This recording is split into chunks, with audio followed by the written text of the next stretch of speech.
Hello friends, मैं हूं doctor Dhananjay और फिर से एक बार आपका स्वागत है डॉक्टर सरीना में। देखिए, अब तक आपको पता लग गया होगा कि नींद हमारे लिए कितने ज़रूरी है। मेमोरी, ब्रेन से लेकर शरीर के हर सिस्टम के लिए नींद बहुत ज़्यादा ज़रूरी है। इवन कई लोग तो कहते हैं कि जितना ज़रूरी हमारे लिए खाना है उससे ज़्यादा ज़रूरी हमारे लिए नींद है। अब और हमें ये भी पता लग गया है कि हमें कितना सोना है और कब सोना है।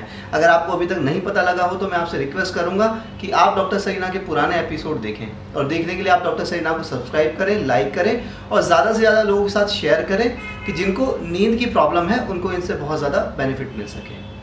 ठीक है, आज हम जो बात करने वाले हैं वो बात हम करेंगे नींद से जुड़ी हुई कुछ गलत फहमियों के बारे में, मिथ्स के बारे में। ठीक है, और उनको हम पूरे मेडिकल एविडेंस के साथ प्रूव करेंगे कि वो सही हैं या गलत हैं। अच्छा, सबसे पहले शुरुआत करते हैं नाइट टाइम लाइट।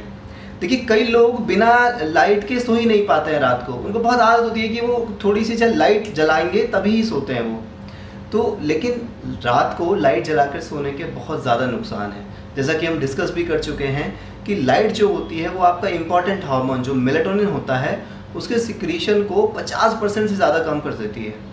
और जैसे कि आप अपने स्क्रीन पे देख सकते हो, ये सारे काम मेलेटोनिन के हैं।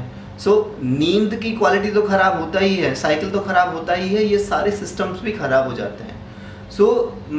रात को लाइट जला के सोना अ बिग नो, आपको ऐसा नहीं करना है एट ऑल। अगर मान लो आपको ऐसा है कि आप नहीं सो सकते तो आप ब्लू वाइट लाइट का यूज़ ना करें, आप येलो लाइट वाले बल्ब या और बहुत ही बिल्कुल डिम लाइट वाले बल्ब का यूज़ करें।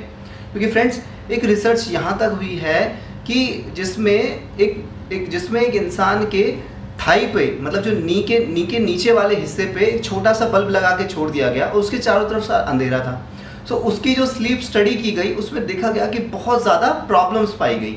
अब बात करते हैं मोबाइल फ़ोन, आईपैड्स, लैपटॉप्स की। देखिए, आज सारी दुनिया हमारी मुट्ठी में है।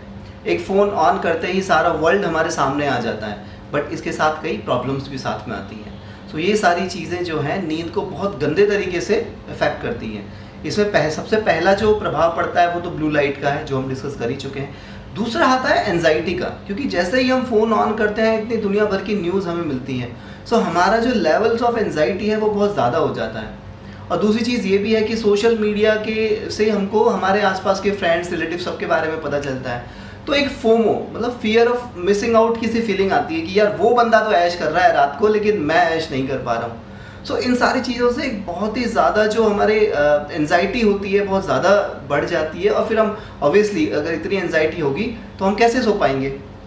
और आपने देखा भी होगा कि आजकल जो एडोलेसेंट्स हैं, टीनेजर्स हैं, वो सारी रात तक फ़ोन पे लगे रहते हैं। पेरेंट्स भी ज़्यादा उन्हें डिस्टर्ब नहीं करते हैं कि ठीक है, नया ज़माना है, वो फ़ोन पर लगे रहेंगे, स्टडी सब कुछ फ़ोन पर ही चल रहा है। बट इसके बहुत ही घातक परिणाम देखने को मिल रहे हैं और आगे वाले टाइम में तो इंडिया में बहुत ज़्यादा परिणाम देखने को मिल सकते हैं। आप सोच भी नहीं सकते कि शरीर के सारे सिस्टम्स पे इसका कितना बुरा इफेक्ट पड़ता है। देखिए, अब आजकल इतना ज़रूरी है फ़ोन्स, आईपैड्स और लैपटॉप्स की, हम उनको ऐसा तो नहीं कि सारे दिन अवॉइड कर दें। बेटर है कि आप उनको दिन के टाइम पे यूज़ करें। और एक छोटा सा नियम जो मैं आपसे कहूँगा, एक प्लेज लेने की, वो आप ले लें कि 7 बजे फ़ोन, आईपैड, लैपटॉप बंद और 9 से 10 बजे आँख बंद, कि मतलब नींद। अगर आप इस छोटे से नियम को अपना लेंगे तो मैं आपसे गारंटी से कहता हूँ कि बहुत सारी बीमारियाँ जो हैं उनमें आपको बहुत राहत मिलेगी और बहुत सारी बीमारियों से आप होने से पहले ही बच जाओगे। अब बात करते हैं स्लीपिंग पाइल्स की, नींद की गोलियों की। देखिए, आजकल सिर्फ मिडिल एज और एल्डरली ही नहीं, इवन टीनेजर्स को भी नींद की प्रॉब्लम होने लगी है। बहुत सारे लोग रेगुलरली नींद की गोलियों पर हैं। अगर आप इनको एक शॉर्ट टाइम के लिए लेते हो तो ठीक है, बट आपको अगर रेगुलरली लेनी पड़ रही है this is not a good idea. इसके 2 बातें हैं। पहली बात तो जो नींद की गोली है वो आपको वो नींद नहीं दे सकती जो नेचुरल स्लीप देती है। वो साइकिल ही नहीं रहेंगे जो एक नेचुरल स्लीप के होने चाहिए, और जो सारे शरीर पे जो नींद का फ़ायदा होता है वो नहीं हो पाएगा। और दूसरा, इसका एक फ्लिप साइड ये भी है फ्रेंड्स कि बहुत सारी स्टडीज़ हुई हैं जो ये बताती हैं कि अगर आप नॉर्मल बेसिक चीज़ों को फॉलो करें, अपने लाइफस्टाइल को सही करें, और जो चीज़ें मैं आपको बता रहा हूँ ये चीज़ें और स्लीप हाइजीन अगर आप फॉलो करें, लगभग 90 to 95% केसेस के अंदर आप अपनी नींद की प्रॉब्लम को बिल्कुल 100% ठीक कर सकते हैं। देखिए, अब बात करते हैं सोशल जेट लैग या स्लीपिंग मंडेज की। देखिए, आजकल जो ऑफिस जाने वाले लोग हैं या जो कॉलेज स्टूडेंट्स हैं उनके अंदर एक चीज़ बहुत मतलब फेमस सी हो गई है कि वो वीकडेज पे तो इतना सोते नहीं हैं, लेकिन वीकेंड संडे और सैटरडे संडे को बहुत ज़्यादा सोएंगे, सारे दिन सोते रहते हैं और वो कहते हैं कि हम स्लीप को स्टोर कर रहे हैं। देखिए स्लीप को स्टोरेज जैसा कुछ नहीं होता है। स्टडीज़, लगभग सारी स्टडीज़ ये कहती हैं कि एक दिन की भी खराब नींद आपके शरीर के सारे सिस्टम्स पे बुरे प्रभाव डालती है। तो ऐसा नहीं है कि आप पहले जो सो लिए वो आपके अब काम आ जाएगा, ऐसा बिल्कुल भी नहीं है। और दूसरी बात क्या होता है, अगर आप संडे को लेट तक सोएंगे, सारे दिन आप सोते रहेंगे, तो फिर वही संडे की रात को आपको नींद सही से नहीं आएगी और मंडे को फिर आप पूरे नींद में भरे हुए ऑफिस या कॉलेज पहुंचेंगे। So this concept is also not a good idea. अब बात करते हैं ओवर स्लीपिंग की। अब आप कहेंगे कि सर आप बता रहे हैं कि नींद के इतने सारे फायदे हैं तो खूब ज़्यादा सोएं, 8 घंटे क्यों, हम तो 12-12, 13-13 घंटे सोते हैं। देखिए ऐसा भी बिल्कुल नहीं है। Life is all about balance, हमको चीज़ों को बैलेंस करके रखना है। ओवर स्लीपिंग के अंदर ऊपर भी हंड्रेड्स ऑफ स्टडीज़ हुई हैं, वो कहते हैं कि ओवर स्लीपिंग भी उतनी खतरनाक है जितनी अंडर स्लीपिंग। सो अगर आप ज़्यादा सोते हैं तो आपके अंदर डिप्रेशन, हार्ट डिजीजेज़ और डायबिटीज़ के चांसेस बहुत ज़्यादा बढ़ जाते हैं। डिटेल में मैं आपको नहीं समझा सकता, ये स्टडीज़ आप अपने स्क्रीन पे देख सकते हैं जो बताती हैं कि ओवर स्लीपिंग कितनी ज़्यादा खतरनाक है। फ्रेंड्स, एक और कंसेप्ट है कि नींद नहीं आ रही है तो लेटे रहो। आप सोने के लिए बेड पे गए, नींद नहीं आ रही तो लेटे रहो, एटलीस्ट रेस्ट तो मिल ही रहा है बॉडी को। ये बिल्कुल गलत कंसेप्ट है। अगर आपको नींद आप सोने गए और 20 से 25 मिनट में नींद नहीं आ रही है तो आप वापस उठ के बेडरूम से बाहर आइए, हल्का फुल्का कोई जो बुक रीड करनी है वो बुक रीड कीजिए और जब आपको वापस नींद आए तो फिर आप बेडरूम में वापस जाइए। आपके ब्रेन को पता होना चाहिए कि आप बेडरूम में सोने के लिए ही जाते हो। ऐसा ही फ्रेंड्स एक और कंसेप्ट है, TV and food in bedroom. आपने अपने आसपास भी कई लोगों को देखा होगा, वो अपने बेडरूम में एक बहुत बढ़िया सा टीवी लगा के रखते हैं और डिनर भी बेडरूम में ही जाके करते हैं। देखिए ये इसके बहुत ही गलत प्रभाव है। वो जो टीवी की ब्लू लाइट आ रही है उसका तो गलत इफेक्ट पड़ेगा ही पड़ेगा, बट जो फूड आप डिनर आप जो लेते हैं बेड पे, उसका भी स्लीप हाइजीन पे बहुत गलत इफेक्ट पड़ता है। आपके ब्रेन को पता होना चाहिए कि बेडरूम में आप सिर्फ नींद के लिए जा रहे हैं। सो अगर आपको नींद की प्रॉब्लम है, आप ये सब करते हैं, तो इन चीज़ को प्लीज़ आप अवॉइड करें। अच्छा, नेक्स्ट एक कंसेप्ट आता है कभी भी सो जाने का। कई लोग बड़े खुश होते हैं कि यार हम पूरी रात सोते हैं, उसके बाद भी आप हमें जब भी कहो हम सो सकते हैं। सुबह उठ के आप उठे, नहाए धोए, ब्रेकफास्ट लिया और फिर सो गए, दोपहर को फिर सो गए, शाम को फिर सो गए और रात को सो रहे हैं। सोने लगता है कि नहीं हमारी बॉडी बहुत ही फ्लेक्सिबल है और हम कभी भी अच्छा ये कर पा रहे हैं, बट ये एक बहुत ही गलत हाइपोथेसिस है।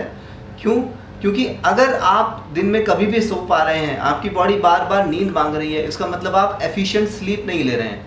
ठीक है, इसका मतलब आप जो रात को नींद ले रहे हैं वो अच्छी नींद नहीं है, या तो आप बार बार डिस्टर्ब हो रहे हैं। हो सकता है आप में से कई लोगों को खराटे आते हैं, उसको स्लीप एपनिया बोलते हैं। वो एपनिया की वजह से आप बार बार जाग रहे हो, या कोई और भी रीज़न हो जिसकी वजह से आपको नींद सही से नहीं आ रही है, तभी लगभग 90 to 95% केसेस में ऐसा होता है कि वो जो प्रॉपर रात की नींद सही नहीं होती है, तभी लोग दिन भर नींद लेते हैं या नींद लेने की फिराक में रहते हैं। अच्छा, एक और कॉमन मिथ है कि हमें 6 घंटे की नींद लेनी चाहिए। कई लोग कहते हैं कि खासकर स्टूडेंट्स को कि वो 12 बजे सोएं और 4-6 बजे जाग जाएं, कि 6 घंटे की नींद इनके लिए बहुत है, बाकी के टाइम पे पढ़ाई करें। बट ये बहुत ही गलत कंसेप्ट है। आप देख भी सकते हैं, ये नेशनल स्लीप फाउंडेशन की रिकमेंडेशंस हैं। स्पेशली बच्चों को तो 9 से 10 घंटे सोना चाहिए, और हम डिस्कस भी कर चुके हैं स्लीप के इतने सारे इफेक्ट। अगर हम अच्छे से नींद लेंगे तो हमारी मेमोरी, ब्रेन, कंसंट्रेशन सब अच्छा रहेगा। ठीक है, सो 6 घंटे sleep is not a good idea. Proper 8 to 9, 10 hours का स्लीप बच्चों को होना चाहिए, and 8 to 9 hours for adults. अच्छा, एक और मिथ है, कई लोग कहते हैं कि बेड पे नींद नहीं आई कोई बात नहीं, रेस्ट तो हो गया ना, दोनों ही चीज़ें बराबर हैं। देखिए ऐसा बिल्कुल नहीं है, हम साइंस ऑफ स्लीप में डिस्कस भी कर चुके हैं। नींद सिर्फ बेहोशी नहीं है, वो साइकिल्स चलते हैं उसके अंदर। तो अगर आप नींद नहीं ली है तो आपके प्रॉपर साइकिल नहीं हो पाएंगे, तो आप रेस्ट को नींद से कंपेयर नहीं कर सकते। अच्छा, उसके बाद सेम कंसेप्ट आता है कि जब हमको 8 घंटे सोना है तो कोई नहीं, हम 4 घंटे रात को सोएं, 4 घंटे दिन में सो लेंगे। फ्रेंड्स, अभी मैं वही बात कहूँगा कि प्रॉपर जो 5 साइकिल 90 मिनट्स के 5 साइकिल वाली नींद चाहिए वो पूरी नहीं हो पाएगी ऐसे। सो हमको एक ही टाइम पे 8 घंटे सोना है। ठीक है, उसके बाद एक कंसेप्ट आता है, लोग कहते हैं कि चलिए कोई नहीं, 8 घंटे हम लोग रात को नहीं दिन में सो लेते हैं, बट वो भी itself is not a good idea. क्यों? क्योंकि रात को हमारे बॉडी में से मेलेटोनिन सिक्रीट होता है, जो कि हमारे नींद को भी अच्छा बनाता है, और उसके अलावा जो आप अपने स्क्रीन पे देख सकते हो इतने सारे काम मेलेटोनिन के हैं। सो अगर आप रात को नींद नहीं ले रहे हो सो दिन में नींद ले रहे हो तो ये सारे सिस्टम्स जो है बहुत बुरी तरह से प्रभावित हो रहे हैं। सो ये भी एक अच्छी बात नहीं है। अब बात करते हैं नैपिंग की। कई लोगों को बहुत ज़्यादा पसंद है दिन में सोना, मतलब 1-1, 2-2, 3-3 घंटे तक सो जाते हैं। फ्रेंड्स, रिसर्च में जो पता चला है, नैपिंग अच्छी चीज़ है। अगर आप 20 से 30 मिनट की नैपिंग लेते हैं तो वो बहुत ही उसका ज़्यादा फ़ायदा है। स्पेशली लर्निंग और मेमोरी में इसके ऊपर बहुत सारी स्टडीज़ हुई हैं। वो कहते हैं कि बहुत ही ज़्यादा अच्छे प्रभाव हैं इस चीज़ के, नैपिंग के। बट आपको एक चीज़ याद रखनी है, अगर आप 30 मिनट की जगह 2-3 घंटे की नींद ले रहे हैं और पर्टिकुलरली वो दिन के बाद वाले हिस्से में अगर वो नींद ले रहे हैं, तो आपके जो नींद का टाइम, प्रॉपर जो नींद का टाइम है 9, 10 या 11 बजे से जो आप रात को प्रॉपर सोने वाले हैं, वो नींद के टाइम में आप अच्छी नींद नहीं ले पाएंगे। प्रॉपर जो साइकिल चलेगा वो नहीं हो पाएगा। सो इतना फ़ायदा नहीं होगा, उतना नुकसान हो जाएगा। सो इससे निष्कर्ष ये निकलता है कि नैपिंग बहुत अच्छी चीज़ है अगर आप 20 से 30 मिनट लें। अगर आपको लेनी भी है तो अर्ली इन द डे, जैसे दोपहर से थोड़ा पहले ही ले लें। और अगर आपको आपके सोने में दिक्कत आ रही है, रात को प्रॉपर नींद में दिक्कत आती है, तो आपको नैपिंग नहीं करनी चाहिए। अब बात करेंगे डिलीशियस टॉपिक, टी और कॉफ़ी की। लोगों को बहुत ज़्यादा पसंद है। कई लोग तो इवन नाइट में चाय और कॉफ़ी पी के सोते हैं। देखिए, टी जो कैफ़ीन होता है, कैफ़ीन का हाफ लाइफ 6 आवर्स होता है और उसको बॉडी से पूरी तरह निकलने में 12 घंटे लग जाते हैं। सो आपको दोपहर के बाद तो स्पेशली टी, कॉफ़ी, बेवरेजेस जिनमें भी कोल्ड ड्रिंक्स कैफ़ीन होता है, वो आपको अवॉइड करनी चाहिए। क्योंकि वो हो सकता है आप नींद ले लें, बट उसकी क्वालिटी वो नहीं रहेगी जो एक नेचुरल स्लीप की क्वालिटी रहती है। और इतनी स्टडीज़ में ये पाया गया है कि इसके बहुत गंदे प्रभाव रहते हैं। सो जो स्टडीज़ और साइंटिस्ट रिकमेंड करते हैं वो ये है कि आपको टी कॉफ़ी अगर लेनी भी है, सो आप अर्ली इन द डे लें। स्पेशली दोपहर के बाद से आपको टी कॉफ़ी नहीं लेनी है। अल्कोहल, देखिए कई लोग बहुत एडिक्ट हो जाते हैं अल्कोहल के। वो इतने ज़्यादा डिपेंडेबल हो जाते हैं अल्कोहल के कि रात को अगर वो अल्कोहल ना लें तो उनको नींद ही नहीं आती है। सब आप कहेंगे कि यार अच्छी चीज़ है कि एटलीस्ट नींद तो सही आ रही है। नहीं फ्रेंड्स, ये बहुत ही गलत कंसेप्ट है। अल्कोहल भी जो है वो आपको सिर्फ नॉकआउट करता है, प्रॉपर नींद, स्लीप नहीं देता है। स्लीप के साइकिल्स, उसके जो प्रभाव शरीर पे पड़ते हैं अच्छे वाले, वो सब नहीं मिलते हैं। सो ये प्रॉपर अल्कोहल का एडिक्शन, अल्कोहल भी लेना हमें अवॉइड करना चाहिए। अब बात करते हैं टेम्परेचर की। कई लोग कहते हैं कि रात को सोते टाइम कमरे का जो टेम्परेचर है थोड़ा सा नॉर्मल हाई होना चाहिए, क्योंकि उससे फिर ठंड नहीं लगती है, इन्फेक्शंस कम होते हैं। बट ये बहुत ही गलत कंसेप्ट है।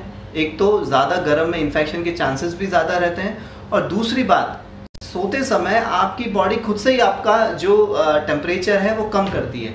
अगर आप अपने आसपास का टेम्परेचर ज़्यादा रखेंगे तो आपको पसीना आएगा और बॉडी उससे फिर टेम्परेचर कम करने की कोशिश करती है। तो आप खुद ही समझ सकते हैं कि पसीनों में कैसी नींद आती है।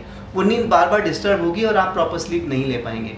सो आपको प्रॉपर स्लीप के लिए कमरे का टेम्परेचर जो है थोड़ा सा कम ही रखना चाहिए। एक मिथ है कि old people need less sleep, कि जैसे जैसे उम्र बढ़ती है नींद की रिक्वायरमेंट कम हो जाती है, इसीलिए बूढ़े लोग कम सोते हैं। बट ऐसा नहीं है।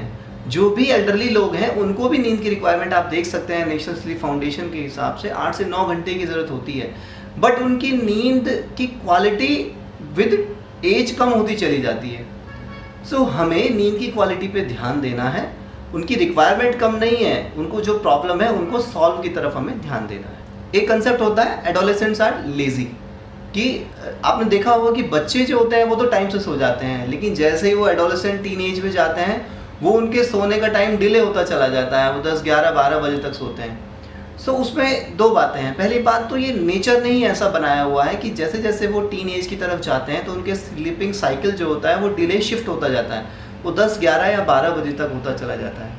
बट एक बात आप यहाँ ध्यान रखें, अगर घर में जो टीन एज एडोलेसेंट बच्चे आपके वो हैं वो बहुत लेट नाइट 2, 3, 4 बजे तक जाग रहे हैं, सो वो बहुत गलत है। आपको उस पर कंट्रोल रखना चाहिए, क्योंकि जैसा हम डिस्कस भी कर चुके हैं वो उनके ब्रेन ही नहीं सारे शरीर के सारे सिस्टम को बहुत गंदे तरीके से अफेक्ट करेगा। और सिर्फ अभी ही नहीं, जीवन के आने वाले जितने भी ईयर्स हैं उनमें भी उनको एक गंदी प्राइस उसके लिए देनी रहेगी। सो आप अपने बच्चों को अगर ज़्यादा से ज़्यादा हो सकता है तो 11 या 12 बजे तक सोने के लिए कह दें। सो फ्रेंड्स, लास्ट में मैं आपसे यही कहना चाहूँगा कि अब तक तो आप समझ चुके होंगे कि नींद हमारे लिए कितने ज़्यादा ज़रूरी है। और एक बात और कि बहुत सारी मेडिकल स्टडीज़ में, अच्छी मेडिकल स्टडीज़ में ये प्रूव हो चुका है कि अगर आप नॉर्मल बेसिक बातें जो कि आज हमने डिस्कस की हैं, आप उनका ध्यान रखें तो लगभग 90 to 95% केसेस में जो आपकी नींद की प्रॉब्लम है वो कम्प्लीटली ठीक हो सकती है। तो फ्रेंड्स, डॉक्टर सरीना के अगले एपिसोड में हम डिस्कस करेंगे कि वो लोग जिनको कि वाकई नींद की बहुत ज़्यादा प्रॉब्लम है, वो अपनी लाइफस्टाइल में, अपने शेड्यूल में क्या चेंज करें जिनसे उनकी ये परेशानी बिल्कुल ठीक हो जाए। सो उसके लिए आप डॉक्टर सरीना से जुड़े रहिए, और जुड़े रहने के लिए आप डॉक्टर सरीना को सब्सक्राइब करें, लाइक करें, ज़्यादा से ज़्यादा शेयर करें, जिससे आपके फ्रेंड्स और रिलेटिव्स को भी इसका फ़ायदा मिल सके। आप हमसे ट्विटर, फेसबुक और इंस्टाग्राम पे भी जुड़ सकते हैं। उन सभी के लिंक डिस्क्रिप्शन में दिए गए हैं। Thank you.